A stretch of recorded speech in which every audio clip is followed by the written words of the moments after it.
Hello and welcome to the latest episode of Two Heads Are Better Than One with me, Rod Grant. And me, Cameron Wiley. And today we have a guest with us, Rod. Very exciting. Our guest is Professor Lindsay Paterson, Indeed. the Emeritus Professor of Education Policy at the University of Edinburgh. Good morning, Lindsay. Hey, good morning, Rod, and good morning, Cameron. So, Lindsay has just published an excellent book, which you should all be rushing to buy if you're actually interested in Scottish education at all, because it's a brilliant exposition, lucidly expounded and evidence-backed, of why Scottish education is, to use the academic expression, in the pan. So, Lindsay, the opening sentence of your book is Scottish school education is not doing well. Do you want to talk to us a bit about where you think Scottish school education is just now? Well, that's a very complicated question, of course, but let me just sum it up very briefly at the moment. We've had a curriculum in place for the last 15 to 20 years called Curriculum for Excellence. And its aspirations were admirable. They were about getting young people engaged in real work, practical work skills, to do cross-curricular activities, linking up different subjects in the curriculum, to learn how to go out into the world, to be confident contributors to society, not just having their heads full of facts. So the aspirations are great. But the problem is that in order to get to these admirable, desirable endpoints, what we all need as human beings is knowledge, and knowledge systematically developed on the basis of the kind of disciplines of human knowledge that have been refined over many centuries in many parts of the world. And that is a long, slow, difficult, not necessarily very exciting process. And that element of it, the preparation to become confident citizens, contributors to the well-being of society, that necessary long, boring, slow preparation is by and large absent from the curricular path that we've been on for the last 2 decades. So that is the essence of the problem. There's lots of details that, of course, I would expand on to explain all these things, but it's the idea that you can have fun in education in order to be able to be a good contributor to society is too facile, but yet it lies at the heart of where our education policy has been for rather too long. So Curriculum for Excellence was clearly a watershed, really, in Scottish education. Yes. Where did it come from, in your view? Where did this thinking come from? Yeah, that's an interesting question. And of course, there's many, many sources of it. I think I would mention 2 major sources. The ultimate source is an international agreement that has emerged in academic circles, by which I mean university academic circles, over the last 30 or 40 years, which is that the inheritance of knowledge that I mentioned a minute ago, the inheritance of knowledge is excluding that the kind of knowledge that we have traditionally tried to pass on in schools in Europe in the last century, really, is excluding of those people who've not already been part of social elites, which, of course, in the original source of these ideas, which was France, were middle-class white men. That idea then has been extended into lots of other radical movements. So the knowledge that we have been passing on in Europe, it is claimed, is not just male and white, it's also European, it's also therefore racist, it's also excluding of all sorts of other marginalized views. Now, that's become a dominant view in university circles of what education has traditionally been and why it is wrong. Now, that's one source of it. That's very abstract and kind of remote from the classroom. What has then gradually happened in the last 30 years, that idea has permeated radical politics. And this is why it's relevant to Scotland, because when the Scottish Parliament was established now 25 years ago at the turn of the century, there was almost a utopian feeling in Scotland that this was year zero. This was the point at which the whole of Scottish society was going to be reinvented. People actually would say this is the first time Scotland has had democracy ever, which of course is a complete misrepresentation of the way in which the Westminster Parliament and the old Scottish office used to operate. Anyway, there was that utopian sense. And that utopian feeling, particularly strong, of course, in the predominantly left-wing centre of gravity in Scottish politics, the Labour Party, the Liberal Democrats, the Scottish National Party, the Green Party, the old Scottish Socialist Party, which has now vanished. That centre of gravity was utopian and drew very strongly on that current of university thought that I've just summarised, which is that the traditions of academic knowledge, the traditions of structured, systematic thinking in schools, that tradition was alienating of all kinds of marginalised groups. These 2 things came together into a body of thinking at the turn of the century, which was to overthrow everything that we've been doing before. And it led to the belief, of course, therefore, that the traditions of Scottish education were part of a conspiracy against outsiders, and that we had to completely reconstruct the curriculum in a way that would then radically overthrow everything that was wrong about Scotland, allegedly, in the old Union, and would create a new Scotland to go along with a new parliament. Do you think there's I mean, I should say to our listeners that Listener. listen. Well, no, I wasn't meaning you, Rod. All right, me sitting here listening avidly. As you know, teachers are very good listeners. Anyway, what I was going to say was. What I was going to say to the listeners was that obviously Lindsay expands on all this and discusses the research that he has done, which invokes the names of a great deal of research that's been done on all these areas over time. I wanted to just ask you, though, do you think sometimes that Scottish education has been in thrall to university academics? And here you are as a university academic yourself answering this question. I mean, my concern has always been the voice of the teacher. Yeah. And, what's the balancing place between these two things? Right, yes. There was a time in the past when undoubtedly university academics had far too strong an influence on Scottish school education. Let's go right back. Take the turn of the previous century, so the first, let's say, 3 decades of the 20th century. Very briefly, maybe the major thing that was happening there was two major things were happening. One was the first time in Scotland there was a proper system of secondary education growing up. And secondly, to validate the quality of the courses in these, the schools inspectorate had invented what was then called the Scottish Leaving Certificate, but the higher and the lowers, as they were called. In other words, the predecessors of all our existing current exams. Now, in that process of creating the curriculum for these new secondary schools, university academics had far too strong an influence, which meant that the schools were they were actually very good for the minority, maybe 10%, no more than 30% of the young people who would go on into careers that would require a kind of academic preparation at that time. But they were not very good for the average school pupil, and they were particularly bad, actually, for children, young people who were never going to engage enthusiastically with that kind of quite abstract academic sorts of knowledge. So yes, 100 years ago, even in the middle of the 20th century, even in the 1950s and 60s to some extent, the influence of universities on Scottish secondary education, and therefore through that on primary education, was really quite harmful. But that's well in the past now, actually.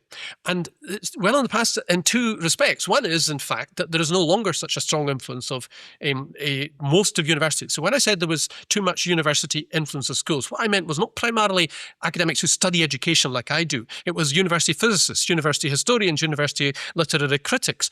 They had too strong an influence in the syllabus. What's now happened is that these academic specialists in the universities have far less influence, and what has happened is that the influence of university education academics, with all the fashionable ideas that I mentioned at the beginning, has now become very powerful on Scottish education policy. Right. Now, I'm an absolute dissident. I'm not the person you should be talking to here if you want to find out about university education academics, because I'm in a minority, a tiny minority, handful of people around the education schools, the former teacher training establishments would agree with me. The vast majority, 97% of these people, would fundamentally disagree with what I'm saying here. So they would say 97% of academics in education in Scotland would say that curriculum for excellence was, despite all the evidence you amass in your book, a good thing. Broadly a good thing. Some of them would say, there's some details that needed to be refined. There were certain misunderstandings and so on and so forth.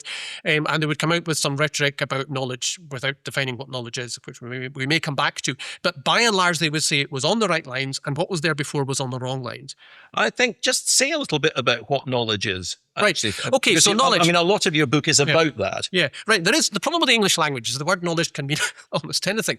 I can talk about the knowledge of how to dig a hole. I can talk about the knowledge of how to bake a cake. I can talk about the knowledge of the origins of the First World War. So the word knowledge, we don't have the same distinction as there is in German, for example, where Wissenschaft means something much more systematic, and that's the key thing. So I now try to use the rather perhaps awkward phrase, systematic knowledge. I mean knowledge that is based on the structure of subjects, as they would be called in schools, or disciplines, as they would be called perhaps in universities.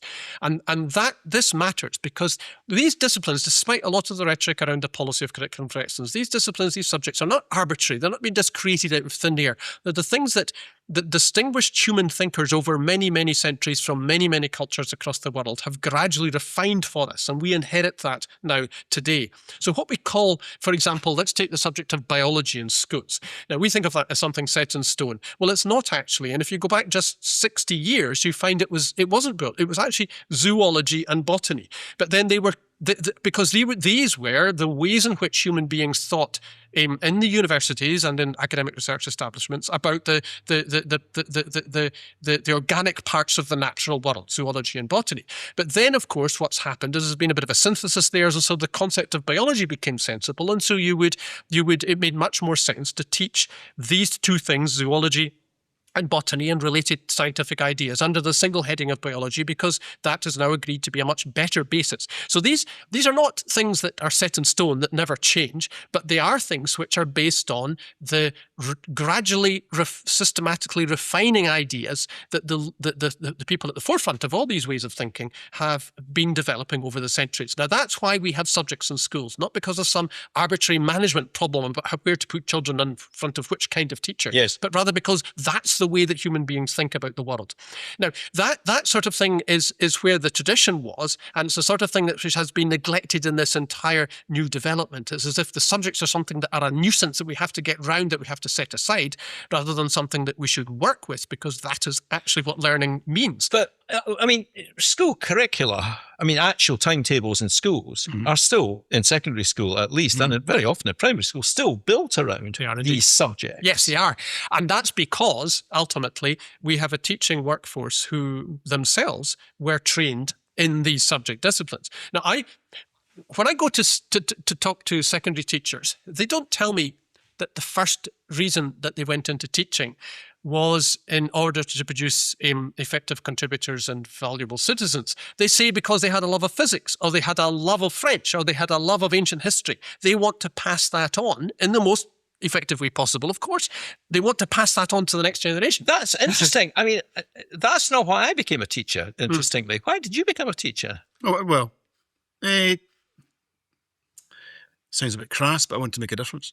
Yeah, I'm not saying that does sound crass. That sounds, but in that balancing place between, I went into teaching because I thought I'd really like to work with young people. Yeah. The fact that I was an English teacher, I did English at university because I liked English best. Yep. And then I became an English teacher, but the doing of the English at university was definitely on the road to teaching. Do you think that's unusual? I think it's quite interesting, because that was a topic that used to come up in staff rooms quite a lot. Why are you teaching? And you used to look at some people and think, why are you teaching? Yeah. Because at the end of the day, not because they necessarily didn't know anything about maths or biology, but because they didn't like young people. Yeah.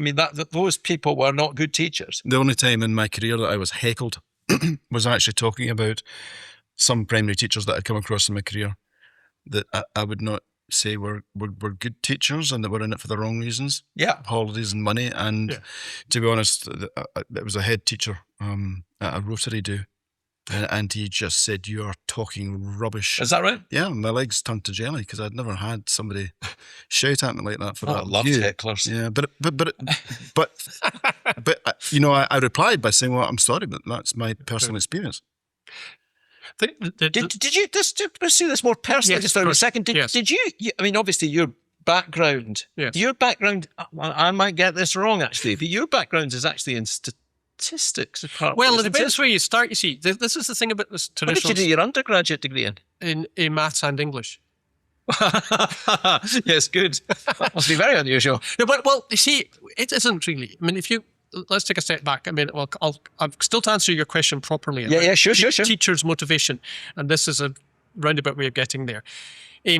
I was, and I mentioned slightly earlier that the old Scottish syllabus was very good for those who were doing quite well academically. I said the top 10 or top 30%. Now, I was fortunate enough to be in that kind of group. So I got in a Highland school in the early 1970s a very good grounding in a broad range of academic subjects. I have not in my entire subsequent experience as being a student, whether at university, undergraduate, postgraduate, or in any other way, met any good people as well versed in their subjects as the best teachers I had in secondary school, I would say. Now, so anyway, that's an aside. So I got that. That was broad. That was 6 hires crossing the social subjects, the scientific subjects, and the literary, and obviously mathematics and English. Went to Aberdeen University in the mid-70s, and still had the benefit there of the old traditional Scottish undergraduate curriculum, where you could continue to do lots of different kinds of things, which of course has been abolished now in Scotland, but survives in North America, actually, both Canada and the USA. So I was able to continue to pursue English and mathematics and also philosophy, which I started there, not at School of Course in Scotland, three broad areas of study, right until the end of second year. So at that point, one had to make a choice as to which area of honours study to do, as you had to do. But nevertheless, that meant that until the age of 20, I was kind of very, very fortunate enough to be able to study a broad range of things. And of course, and the thing is that these are just three areas, but under the headings of these, so in bits of mathematics, I would get access to aspects of science. Yes. In bits of English, I would get access to aspects of history, of geography, of philosophy, and aesthetics. And under the heading of philosophy, you get access to potentially everything that you ever want to think about. So all of that was there. Now then, I had to choose, and some wise tutor said to me, if you don't choose mathematics, you will never study mathematics again, because whoever does mathematics in their spare time. And so I chose maths rather than English, and yes, that turned out to be well. But that maths then led me into statistics, which led me into epidemiology, which I'm very fortunate. One's life is full of random fortunate chances, actually, if you're lucky in life. I was then part of a big, when I was in Edinburgh after my PhD, very big cross-disciplinary study on the effects of environmental lead on children's mental developments. There was a thing called the Edinburgh Lead Study. It was one of many international studies in the early 1980s, mid-1980s, which was finally proving that environmental lead, whether from petrol or piping or anything else, was harming children's development. And Edinburgh was chosen to be one of the major studies in the UK. And this was a big multidisciplinary team. So there were chemists, there were environmental scientists, there were medics, there were psychologists, and of course there were educationalists. And that's how I then, after that study, then took opportunities to work with some of these educationalists to get into educational policy and educational sociology. That's why I ended up where I was, but I had the statistical training and knowledge from my PhD to be able to work in that kind of research. Anyway, now that's a long-winded way of saying that. In the end, the only reason that I could, I hope, be a useful part of a multidisciplinary team of the very kind of thing which Curriculum for Excellence rightly admires is because every single one of us in that team had specific knowledge-based expertise. So I wasn't pretending. I was there as a mathematician. I wasn't pretending that I knew that had the knowledge of the environmental scientist or of the medic or of the psychologist of children's mental development. But what we were able to do was we would all put our expertise on the table and reach a conclusion about the effects of lead on children by sharing these different bodies of disciplinary expertise. So yes, cross-disciplinary, multifactorial activities are important for understanding human development and the world around us, but you've got to have the expertise first before you can even begin to do that sort of thing. In your book, you look at the education systems in a number of countries. Yes. I think about 12 or 14 countries eventually are at least mentioned. 13, yes. 12 or 14. You see, the statistician collect. That's very funny, given that we were having a conversation earlier about the difference between the mean and the median. That's very good. 13, he says. So, now, I mean, you're very, very interesting on this issue, I think, because you're examining systems which have stuck to more knowledge-based curricula, systems which have gone away from knowledge-based curricula, systems which have gone away from knowledge-based curricula, then come back to it, as in England, the great success of Nick Gibb and others. Which country, if you were in charge of education policy now, he smiles wryly, we think it would be a good idea, but which country would you seek us to emulate? Well, let me, before I answer that, let me say I compare with other countries not because you can simply transfer stuff from one country to another. It's not like that. Nor can you even, by doing the comparisons, can you even prove that the difference in curriculum are the causes of differences of attainment. There are so many other things that vary. I mean, in that sense, the best comparison is with England, actually, because, of course, so many things don't vary. They're very similar. The labour market's very similar. The social structure is similar. The politics is very similar, despite a lot of the rhetoric that flies around. But even there are differences. Obviously, the structure of schooling is different. Histories are different. So it's more to help us clarify what we need to do here. So in the book, I suggest 3 different places that we might particularly admire, but not because we would want to copy them. The easiest one to think about is the Republic of Ireland, actually, because they have gradually, since the turn of the century, moved to a position in which they strongly endorse a concept, a well-developed research concept called disciplinary literacy. Now, this is the idea that beyond a certain basic level of basic literacy, which we would want children to have by about the middle years of primary school, the ways in which we think and talk and write about the subjects varies between the subjects. So, for example, the word cause, the concept of cause, the word cause, has a different meaning in history and from that which it has in the natural sciences. It even has a somewhat different meaning in physics from what it has in biology. And so we have to be able to think, we have to be able to use language in distinct ways in order to be able to think in distinct ways. So what they've been developing in Ireland is this concept that every teacher is responsible, in part, for developing the particular literacies that are relevant to that subject area's expertise. Now, that is, of course, an enormously challenging thing to do because, as the policy debate around this policy in Ireland has pointed out, apart from teachers of English and Irish in their case, and of other languages, that the teachers generally don't get training in literacy and how to develop literacy. Though it is the case that the kind of literacy across the curriculum thing is in theory somewhere floating about in Scottish education. You see? Yes. Perhaps not tremendously successfully, but it is there as a theory. But the point that Lindsay's making, I suppose, is that people have been trained in how to do it. There's just an expectation of that. Right. Similarly, of course, numeracy across the curriculum. That's right. Yeah, exactly. That's right. That's, I mean, English teachers have the benefit of it, but I've known a good many wholly innumerate English teachers in my time. Me too. Yeah. I'm very conscious that, you see, we were running schools at the time of Curriculum for Excellence, and Lindsay, you're creating lots of questions in my head about knowledge. And see, I liked 5 to 14. Yes. I like the structure. I like the progression. Exactly. I like the clear line of progression, which 3 to 18 didn't have. And for me, the 3 to 18 curricular rights, its big problem was that the almost predetermined learning by providing the outcomes. Interesting. Yes. I never liked that. I don't mind experiences. I don't mind all of that crazy jargon and vocab, because for me, that was what the curriculum was, even though, I felt quite hampered in the 5 to 14 days, where in primary 7, for example, you would have a choice of maybe 3 countries to look at as a part of an environmental studies project. It would be Japan, or it would be Australia, or it would be Scotland. Whereas now you can choose any country. And so you're getting a diversity of knowledge across the country. So kids are learning different things. So I'm not sure that I'm terribly worried about the lack of knowledge, but it is the clear progression from one stage to the other that is not highlighted in the curriculum. Right. That's a very valuable distinction, Ron. Thanks for forcing me to think or to say something more clear about that.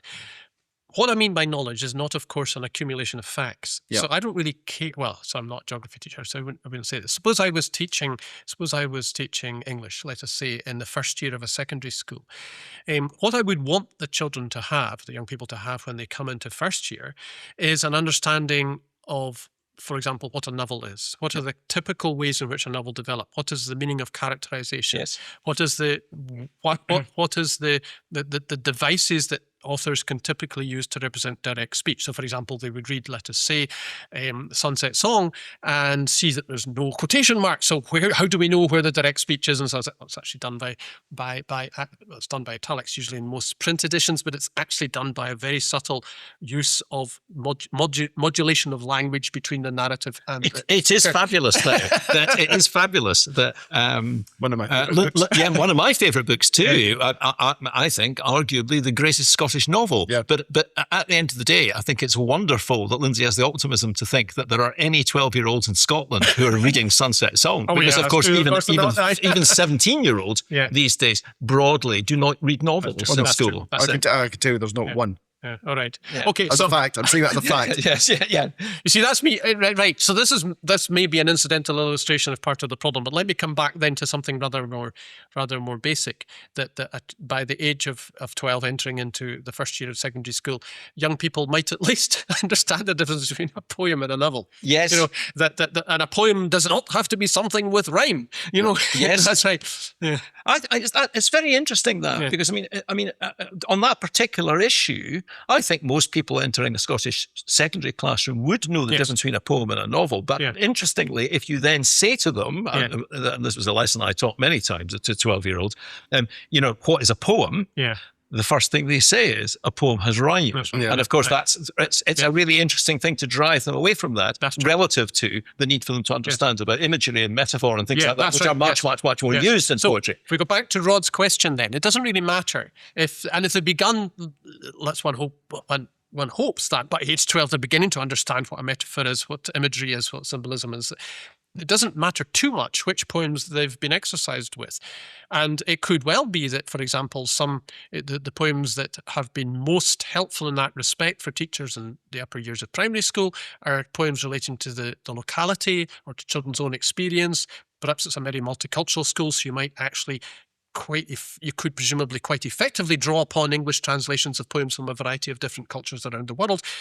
And of course, what you would then, so in addition to these techniques of aesthetics, you would also want, I hope by that age, that the children begin to understand that the reason that we have literature of this kind, what we might call imaginative literature, is to help us understand the world around us, especially other human beings. People don't write novels just because it's an aesthetically pleasurable thing to do. They write it because this is a way of understanding human beings. And novels are relatively recent, but poetry has been used for that purpose for thousands of years. Yes. And that's one of the things, that these are not merely aesthetic activities, they're also ways of reflecting on the world. Now that would be a reply to your really interesting question, Rod, which is it's not about which poems, it's about the concepts of the poem or the concept of imaginative literature. Well, yes and no, I think, because at the end of the day, and I think you'd probably agree with this, part of the problem is, and I'm certain that you would, that the first U was Lindsay and the second U was Rod, because I'm just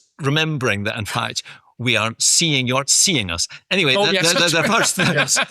point I was going to make was that one of the things that troubles me quite a lot is the movement away from what you would call the canon. Yeah, okay. That is it enough to say Flora is reading a novel? Yeah. Isn't it the case that we have to have progression? I mean, J.K. Rowling, for example, in some respects, a great hero, or heroine, I should say, very importantly in her case, because she introduced, she wrote Harry Potter, and generations of children who did not read Harry Potter. Yes. The real trouble was that when they said, well, I've read all the Harry Potters twice, and you said, right, well, let's try and get you off them and onto, here is Of Mice and Men kind of thing. That was actually very hard. So that's part of the problem is, should we be teaching more great books? Well, the great books are great books because they're great. I mean, that's it, and that's the key thing. And the greatness of the great books is going to be renewed every generation. You mentioned a minute ago, for example, that Sunset Song was the greatest ever Scottish novel. That's fine. I probably agree with you. But I would also say, well, actually, what about Heart of Midlothian? What about Ord Mortality? What about the novels of Louis Stevenson? And of course, you would rightly look at me with suspicion because you've got experience of teaching 13-year-olds, and I would never. Nowadays, 13-year-olds would never read Walter Scott. They probably would never read Muriel Spark either. Well, they don't read Grasset Gibbon anymore. No, they don't. That's true. But nevertheless, you would want to say, well, actually, what counts? I mean, I think of Walter Scott as one of the greatest Scots ever to have lived. But that's a rather peculiar late middle-aged or early old age view of Scottish history and the history of Scottish literature. And I would never for a moment suggest that we should be reading Walter Scott with 11-year-olds. That would be absurd. I like the idea that there are many living people who are still interested in Walter Scott. Actually, I think late middle age or early old age is complimenting yourself. But let me move a bit more positive about that. So Walter Scott, I hope, is something that people come to. I would still hope that people would come to him, because I do think, as our marvellous youngish novelist James Robertson has often said, a radical, very interesting novelist, he says that Walter Scott is somebody we should keep returning to, as does somebody like Ali Smith, a very experimental novelist, quite unlike in style Walter Scott, but nevertheless she also has spoken very warmly about how studying Walter Scott was important to her. What I would say, however, is that we need to then keep on thinking imaginatively about renewing the canon. But the canon is chosen because the works on it are things that make people think about what it matters. I mean, I've just recently read, for example, a Salman Rushdie's a book, The Enchantress of Florence. I tend to read books a long time after they were published because I get them in secondhand bookshops, which are one of the great institutions of cultural society. And it's an absolutely, I've just been on holiday, so that's why I had space to read this. And it's a wonderful book, wonderful. It's about the relationship essentially between the culture of the Mughal Empire and the culture of Renaissance Florence. And, imagine putting together these two wonderful focal points of human cultural and intellectual development. And he does it in that style that is unique to Rushdie of kind of free-flowing imagination in which reality and imagination or reality and the spiritual world just interweave with each other. But he's also got a kind of really amusing cynicism that pours scorn on all of these things. Now, I would have thought that not for age 12, but let's say a little bit further on, that you would have hoped that Rushdie would now be in any serious canon of English literature. Yes, well, I think he is. But I mean, I think that, however, but he wouldn't have been 20 years ago. We should move on. Yes, because there are at least three other things I want to ask you about. The first one is that a recurring underlying, maybe slightly understated aspect of your book is the idea that the children who suffer most from these latter-day educational theories are the most disadvantaged children. Right. Yes. Do you want to just talk a little bit about that? Right, cool. Let me jump back briefly to one of the things I said right at the beginning here, which is this academic theory stemming from the 1960s, which is that traditional knowledge of the kind that we've just been talking about, and I would emphasize again, recurrently modernized traditional knowledge, up-to-date biology, up-to-date canon of literature, that is alienating to marginalized groups. Now, what we know from research on this across the world is that it's precisely the opposite. That the kind of knowledge we're talking about, some research writers now call it powerful knowledge. It's the knowledge that helps us to understand the world, whether that's scientific or social scientific or aesthetic or whatever. Now, that kind of knowledge in households where one or more of the parents have themselves got advanced education, that kind of knowledge is almost imbibed with mother's milk. It becomes part of the process of growing up in households with lots of education.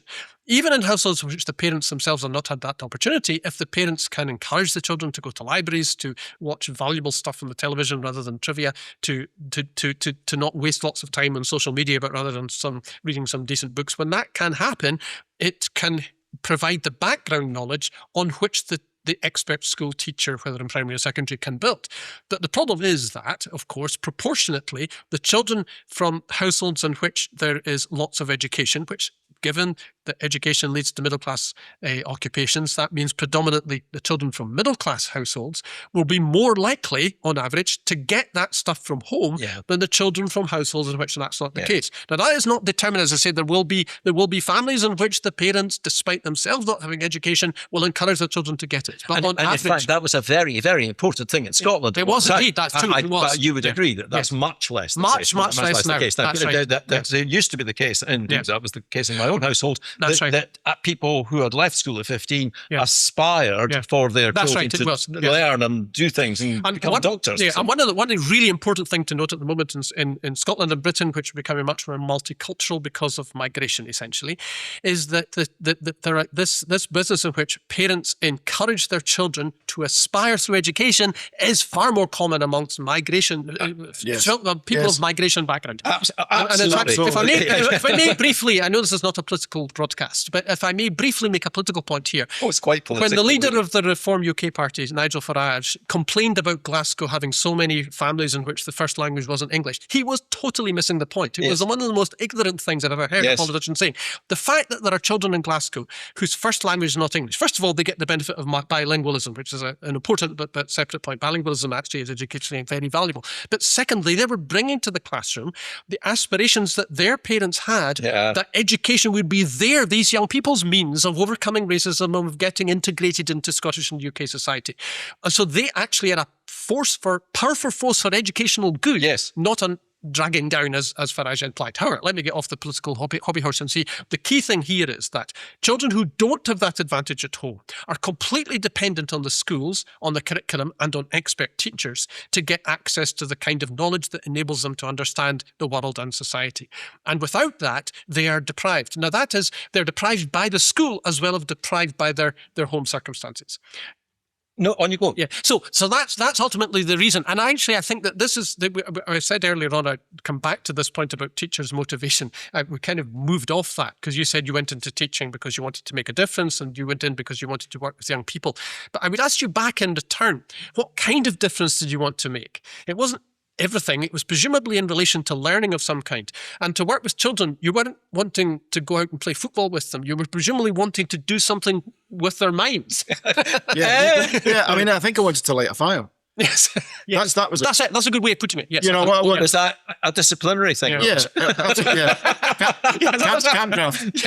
It's quite isolated. How do you throw kids on the fire if they went? No, you wanted to create a passion, but also I think what I really wanted to create in kids was a sense of self-belief. Yes. That they were able. Yeah. That because you had struggled and from primary 1 to primary 6 and you'd received 6 years of learning support, when you came into my classroom, the first indication that I was trying to give them was, no, you are capable of learning and I respect your ability to learn.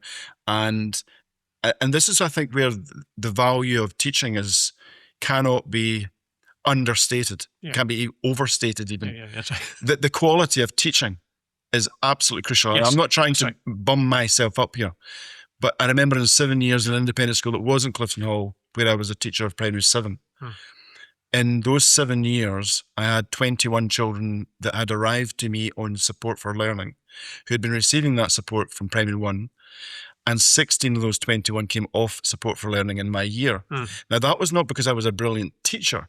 It was because I think what I was doing was developing an inner confidence in those children, not to be frightened of learning, not to be frightened of making mistakes, and also trying to develop a sense of critical thinking, which I think is one aspect in education that is severely lacking, potentially as a direct result of Curriculum for Excellence, although I'm not sure about that. Well, I wanted to ask, there are two further things I want to touch on. Just briefly on this one. One of the things that's interesting about your book is that, and this is quite right, because it's not really part of the content of what you're talking about. Really, this book is a brilliant exposition about the nature of knowledge and how much knowledge matters in Scottish classrooms, or matters in classrooms, and how Scotland has moved away from that thesis.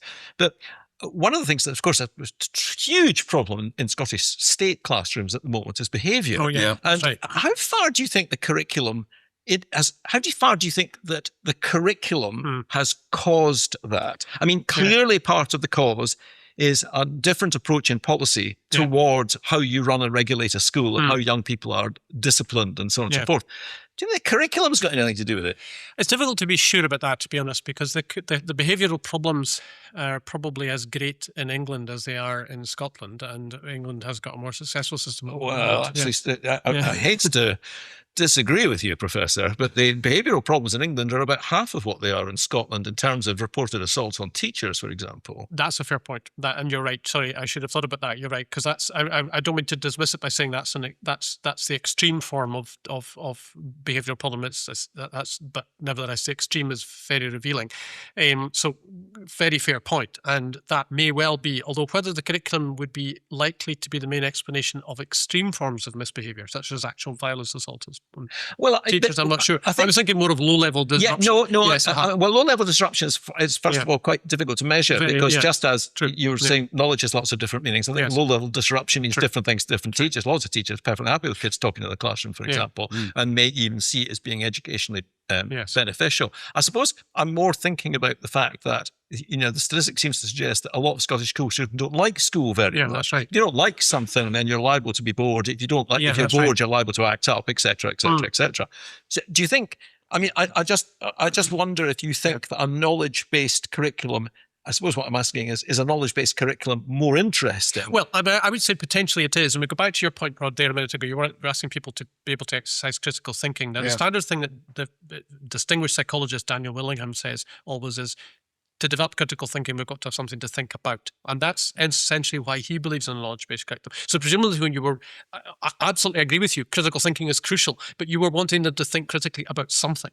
Yeah, I always had a starter lesson. Yeah, that's it. Which was basically 20 minutes long in the morning, and it was usually about history of art. Yes. I would produce a painting and say, right, what's the relationship between these people? How do you know? Why do you think that? Yeah. Why do the workers have tan, but ladies are using parasols? Yes. Because, white skin then was showed that you had money, etc., etc. Whereas now a tan suggests that you've got lots of money. Yes, exactly. This is why Rod is no longer teaching. Yeah, sure. It was those kind of. That's a good point. That's a very good example. And actually, that goes to show. You see, because how do I answer that? Well, you're already indicating in your reply there, in history of art, the history of social mores, of social class, late 19th century, that kind of thing, and also the changing pattern of leisure. So in the past, the person who could afford to go on a foreign holiday would also afford to be able to protect themselves from the sun on that foreign holiday. Whereas now they go into a place where even if you wanted to protect yourself from the sun, you couldn't, because actually that would require much more expense on the holiday than you currently have. I mean, it's a really interesting example that actually of the sort of process which Curriculum for Excellence is trying to engineer happening as a result of a subject-based lesson. This is not just a lesson on history, but it's also a lesson on sociology, a lesson on history, and so on and so forth. And that's what all brilliant... I remember once observing an extremely good class in physics. I think it was about S3, third year of secondary school, and it was about nuclear energy. And of course, the key point of the physics teacher was to get across the sort of basic elements of the chain reaction that nuclear energy is based on.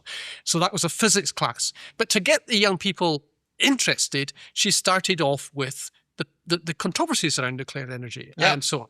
Now, that you might say, the purist might say, gosh, she's mixing up politics with physics.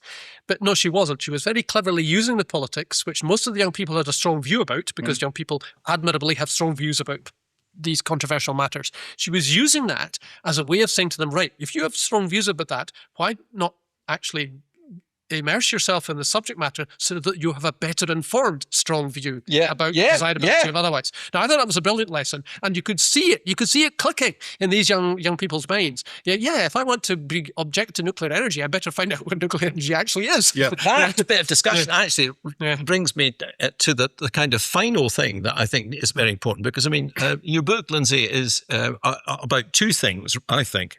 It's first of all, the curriculum, and secondly, it's about how teachers teach. That's right. And about the relationship, for example, between different forms of teaching and the impartation of the impartation. Is that even a word? Is that right? Well, why not? Impartation. Well, that's good. If Shakespeare can make up words like that, always Rod's approach. If you want to make up a word, son, just you make it up. The imparting of knowledge. I mean, are we teacher training our teachers properly at the moment, do you think? No, we're not. And there's two ways I would say that. One is generally, there's lots of good research now internationally. In fact, I cite a study there which was based on the synthesizing of well over 300 good quality scientific experiments on what works in teaching, which is often goes under the heading these days of direct instruction, or the word instruction is a North American term, actually, I think just direct teaching. In other words, the teacher is active. This is why teaching is extraordinarily difficult and exhausting. You've got to be active all the time. You've got 30 kids in front of you. You've actually got to be aware of them all as individual human beings. Yes. Because otherwise all you're doing is giving a lecture of the boring kind that academics like me give. You've got to know about them as individuals. You've got to know where they're coming from, where they're going to, what their backgrounds are, what their family circumstances are, and so on and so forth. You've also got the purposes of the lesson in mind, which is to get them to understand a picture from late 19th century Impressionist art or something like that, or a poem of the kind that we were talking about earlier on. So all of these things are happening all the time. The teacher has to do. Now, the research is there's a whole combination of things, some of which I summarise from research in the book, but it's got to do with, for example, recapitulating on what happened in the previous lesson, often going over some homework perhaps. You've got to give a very short introduction to what this lesson is. You've got to say, these are what the aims of this lesson is all about. You've then got to judiciously manage periods of time in which the young people are working on their own or working in small groups. You've got to have a process of feedback, of bringing together people. You've got to be asking questions all the time. And in fact, this does seem from this research to be one of the crucial things. Asking questions is crucial. And that's not just a kind of, as it were, crowd control mechanism. It's got to do with the way in which the human memory operates. One of the key things here is this distinction between working memory and long-term memory. Learning is about getting things into our long-term memory, whether that's concepts or physical memory, like, playing a sport or cooking or whatever. So the memory, long-term memory is where we want to store things, but working memory is very limited. We can only hold about half a dozen things in our working memory at any one time. But the only way into the long-term memory is through this very curtailed working memory, and the teacher has to use that gateway into long-term memory in a judicious way. And one of the ways of doing that is asking questions all the time, because answering questions then is one of the ways in which we get things from answering questions is one of the ways to get things from working memory into long-term memory. So that's the kind of thing. So that's what's meant by direct teaching or direct instruction. It's the teacher being actively involved in front of 30 individuals and treating them all as individuals. But the key thing is that for a long time, there's been this standoff between direct teaching being misunderstood as precisely somebody standing up and just saying stuff to them, which they may or may not find interesting according to the way it's done, and child-centeredness. And I thought that you crystallized really well the fact that, of course, really good teachers are doing direct teaching, which is child-centered. So that importance of actually saying that, it's not, forming the question and forming the question so that you're going to ask Angus rather than Hamish is actually really important, because you're wanting to bring Angus on, and therefore you ask him a particular kind of question, whereas Hamish might be able to do a much more difficult kind of question, and then you ask that. So in fact, you are dealing with 30 different people. No, so teacher training is not doing that. It's not, in fact, direct teaching, as we've just accurately summarised, Cameron, is highly unfashionable in the teacher training establishments in Scotland. It's completely off the agenda. It's regarded as it's caricatured in the way that you indicated. So that is not present at all. But also, what's not present in teacher education is an adequate respect for the disciplinary expertise. Now, we touched on that a minute ago in relation to the subject specialists of secondary school, and we agreed that what you're doing, and you want to change young people's minds, you want to inspire them to do things, you want to learn them to be confident contributors, but you do that on the basis of something, that they can't do that in the abstract. That is kind of set aside, of course, but in a sense you can say, well, that doesn't matter, because people going into secondary teaching and doing a PGDE in secondary teaching will already have the disciplinary knowledge from their undergraduate. In fact, that's fine. Hopefully. You would hope so. That's right. Although, for primary teaching, there's a real problem. And I think we have stopped adequately training primary teachers in Scotland. If you go to become a primary teacher in Scotland, mainly through there's two main routes actually. One of them is the 4-year undergraduate course, and the other is the 1-year postgraduate course. Actually, the balance has shifted a bit. So, in fact, about 2/3 of teacher entrants to primary school now come through the 1-year postgraduate course. But anyway, the point is that they're both important. In neither of these is the primary teacher given adequate preparation in the vast range of disciplinary knowledge that they should be teaching. So the postgraduate may happen to be, say, a mathematician, but that means that person has no more knowledge of how to teach English than somebody who had just left their hires in secondary school. In fact, it's worse in relation to other areas of the curriculum. You can get into doing primary teaching now with a bare pass in National 5 applications of mathematics, which people of older generations may recognise as arithmetic, a valuable skill, but not really at the level at which you would want an expert to be when teaching primary 5, primary 6 or primary 7 mathematics. They have no training. They are not required to have any training at all in science, or in history, or in geography. Now, they will pick up bits and pieces, but it's not systematically part of the teacher education syllabuses at the universities. So these young people are being thrown in at the deep end. It's not their fault, absolutely not their fault. Their motivation is fantastic. They want to help young children to learn, but they're not being given the intellectual preparation that would enable them to help them. So they're reading the syllabus as set out in Curriculum for Excellence, and no wonder they find it confusing, because there is no advice there in Curriculum for Excellence on how to do that. What knowledge has to be required? So, for example, if you take one rather infamous thing, because it's been debated and then partly solved, which was about rounding error in mathematics. So children should know how to round to the nearest 10, the nearest 100, and so on. Now, it's said in the original version of Curriculum for Excellence that children had to learn appropriate levels of rounding. Now, if you have only a a shaky grasp of rounding error it's yourself as a teacher because you didn't see that as what you were really interested in at school, and you didn't get any deepening of that at university, then how are you as a teacher supposed to judge what an appropriate level of rounding should be? Now, that's been slightly filled in by the so-called benchmarks that came along a little bit later. But the same problems arise over and over again in relation to lots of other parts of the curriculum.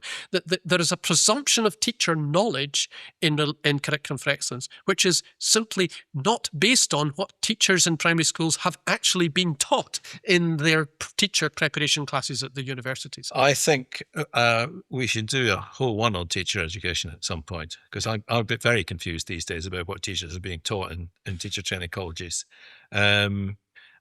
Yeah.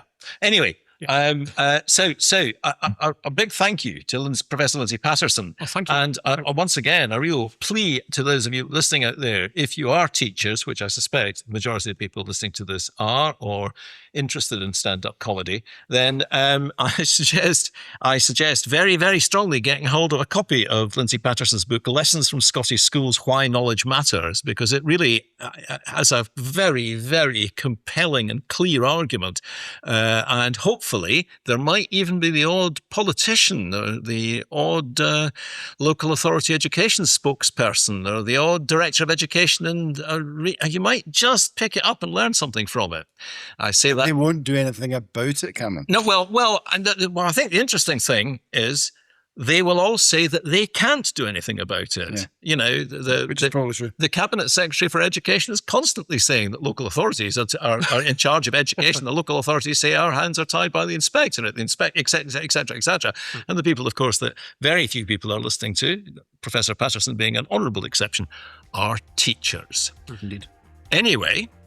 Well, that's it for this episode of Two Heads Are Better Than One. We hope you've enjoyed our journey through the world of schools leadership, and especially today's discussion with Professor Lindsay Paterson. And if you've got thoughts, questions or stories of your own, we'd love to hear them. You can reach us on rodandcameron@gmail.com. And make sure to follow or subscribe so you don't miss the next episode. And if you enjoyed today's chat, leaving a quick review really helps more listeners to find us. And remember, in education and in life, two heads really are better than one. Thanks for listening. Goodbye from us, and goodbye from... Goodbye, thank you very much. Class dismissed.